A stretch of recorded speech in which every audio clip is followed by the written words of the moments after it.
People often think it's too difficult to start and then sustain any type of rigid nutritional plan. How do you change that paradigm and get people to really fully embrace these concepts?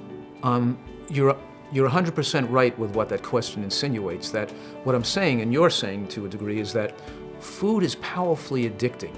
Right. And the food companies have made the foods very palatable and highly flavored. Right. And they're concentrated with calories.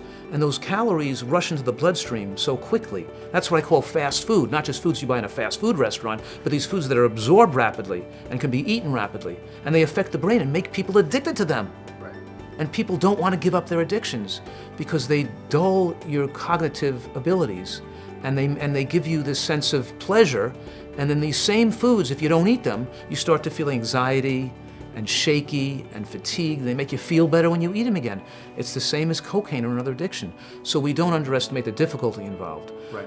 But if you educate the person, if they know they're going to feel worse when they try to eat healthier at the beginning, if they expect the fact that the food's not going to taste as good for the first month or so, and it takes time to retrain the taste buds, if they pick out 10 or 15 recipes they love, and they give them time for the taste buds to retrain themselves, and they know the benefits. In other words, I find that we fully educate people as to the benefits of healthy eating, the long-term benefits of their diet, the dangers of what they're doing, and the fact that they're not going to lose pleasure in life. They're going to gain pleasure.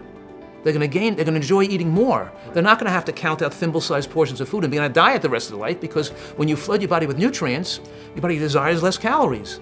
And when they understand the addictive nature of these foods and why they're not in control of their life anymore, their addictions are taking over their choices. Absolutely. They've been taking it away from them, and they can't be good for their family. They can't be good for their job performance. They can't produce economically. They're not going to be emotionally all in. They're not going to enjoy their life as much. When they can really see that their pleasure in life is tremendously diminished by those addictions and those choices, we find that the majority of people will take the steps necessary to make the change. And when they do it, over time they enjoy this just as much. And I published a study.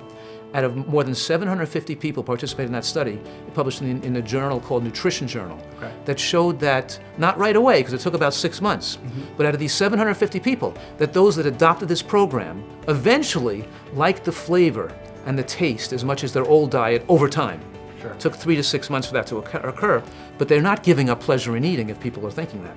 It just takes time to regain that same degree of taste strength. And actually, people find their smell improves, their taste improves, and even their sight improves, their senses improve, and they can enjoy food more, not less.